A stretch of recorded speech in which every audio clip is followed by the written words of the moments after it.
is November 17th, 2014, and tomorrow I will be 9 months on testosterone.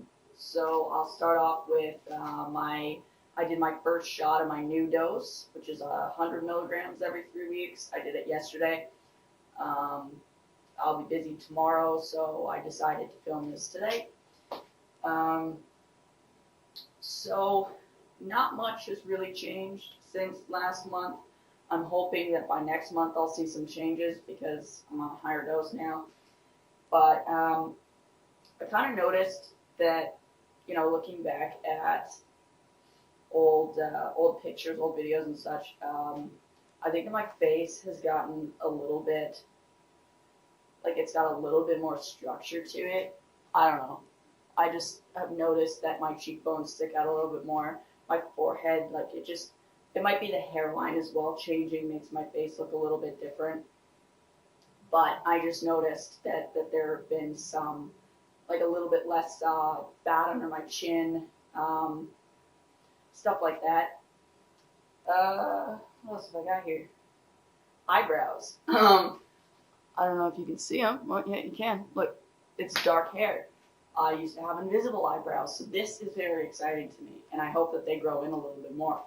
But eyebrows definitely is something I've noticed over, since starting testosterone, but especially in the last month. I looked at my eyebrows yesterday and went wow, the hair is really dark. Instead of the light red hair that I used to have there, it's actually black hairs.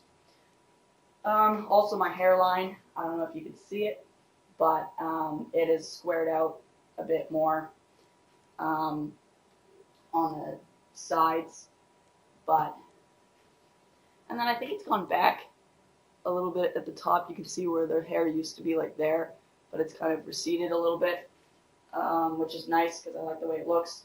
Also, the neck hair on the back of my neck, which I talk about all the time because that is a monster. It's a monster that cannot be tamed. I literally shave it right down with the lowest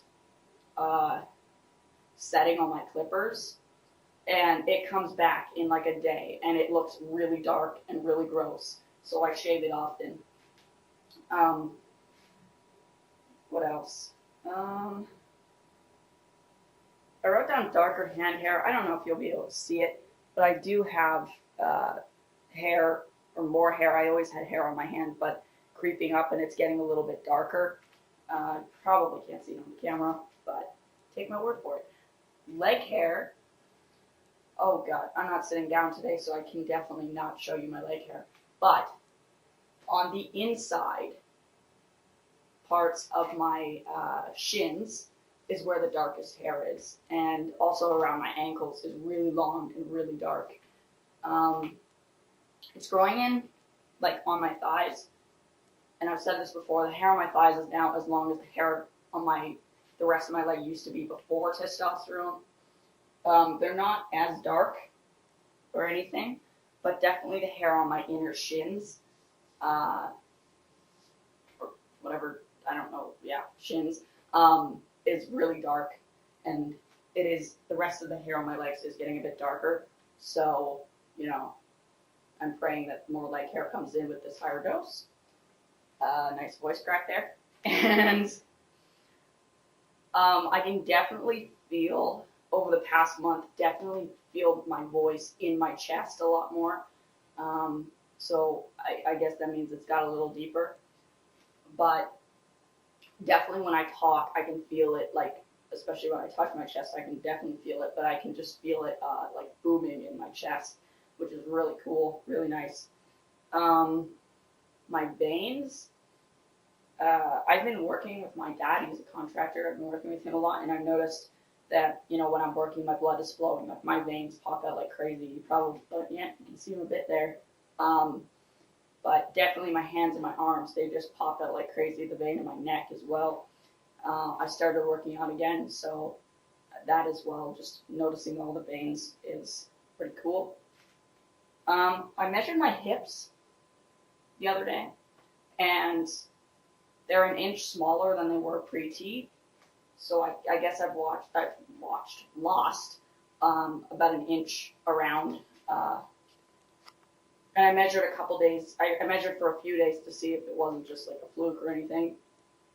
But yeah, I think I've lost an inch around my waist, which is weird because it doesn't look like I've lost anything there, but I guess it has got a little bit smaller.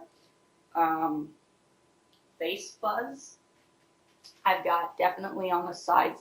You will not be able to see it at all, but I definitely have on the sides. I've got some pretty long, thin, light hairs, light colored hairs there. I shave a little bit. I shave it off every once in a while, but I don't do it regularly. I was gonna do it today, probably do it after this, but yeah, they're definitely like they're long enough that I can grab them, but they're really light and really thin. So, I mean, it is what it is. And then acne. This is the remnants. You can see it of drinking a few cans of pop the other day. Yeah, my parents don't buy pop anymore, or soda, or whatever you guys call it. They don't buy it anymore. We used to buy it a lot when I was a kid. So whenever I can get my hands on it, I like to drink a lot of it. And where my dad and I are working right now, they have an unlimited supply of Coca-Cola. And they're like, just have as much as you want. So I started drinking some, and I was there for a few days, and I drank a couple a day. And I just woke up. I was off last Thursday, and I woke up Thursday morning, and my entire face was just covered in acne. And I was like, oh, man. So it's definitely like, my acne still comes in waves, but definitely if I have anything overly sugary, it just attacks. So that's what the remnants of that is. But my face actually, I was surprised, is not really oily. I was kind of scared to wake up this morning after my shot yesterday thinking, oh man, my face is going to be awful. But it's actually not too bad. It's actually not bad at all. But I have been washing my face since the acne explosion from the Coke. I have been washing my face every day, a couple times a day. So muscle growth, I have been working out again, but only for a few days. So it's not much. I have one video, like from when I was like a month or two on T, that I'm wearing a tank top in. So if you want to compare my shoulder size and whatnot, you can look at that video, and then this one. And then again, I've only been working out for a little bit, but I'm trying to get rid of all of that fat there and slim out my stomach a bit. But I mean, otherwise, I'm not too concerned about what's going on there. And again, I don't think you can see my stomach hair, but it is there, I promise you. It's really dark too, and there's quite a bit of hair there, but you probably can't see it. So just, again, take my word for it. It is there. I think that's pretty much it. I'm pretty happy with what's going on right now. I'm excited for whatever's going to happen on this higher dose. Also very scared. I'm really hoping that this doesn't hit me hard, emotion-wise. I'm actually terrified that this is going to have a really negative effect on my emotions, but I have a plan if that happens. I'll just split the dose in half and do every week and a half, I'll do 50 milligrams instead of every 3 weeks, 100, to try and even out my mood. But I'm really hoping I don't have to do that, because that's, more needles, more thinking about it, and I just hope that I can just get away with doing it every 3 weeks. But, yeah. So I'll let you know how that goes next month on my update, because at that point I'll have already done the second shot of this dose and experienced, or hopefully not experienced, the withdrawal symptoms during week 3. So that is it. Thank you for watching. My GoFundMe link for my top surgery is in the description, so if you can donate or have somewhere to spread the link, please do. It would be greatly appreciated. And if you have any video topics or messages or anything like that, leave them down below or message me. And I think that's it, guys. Thank you for watching. See ya.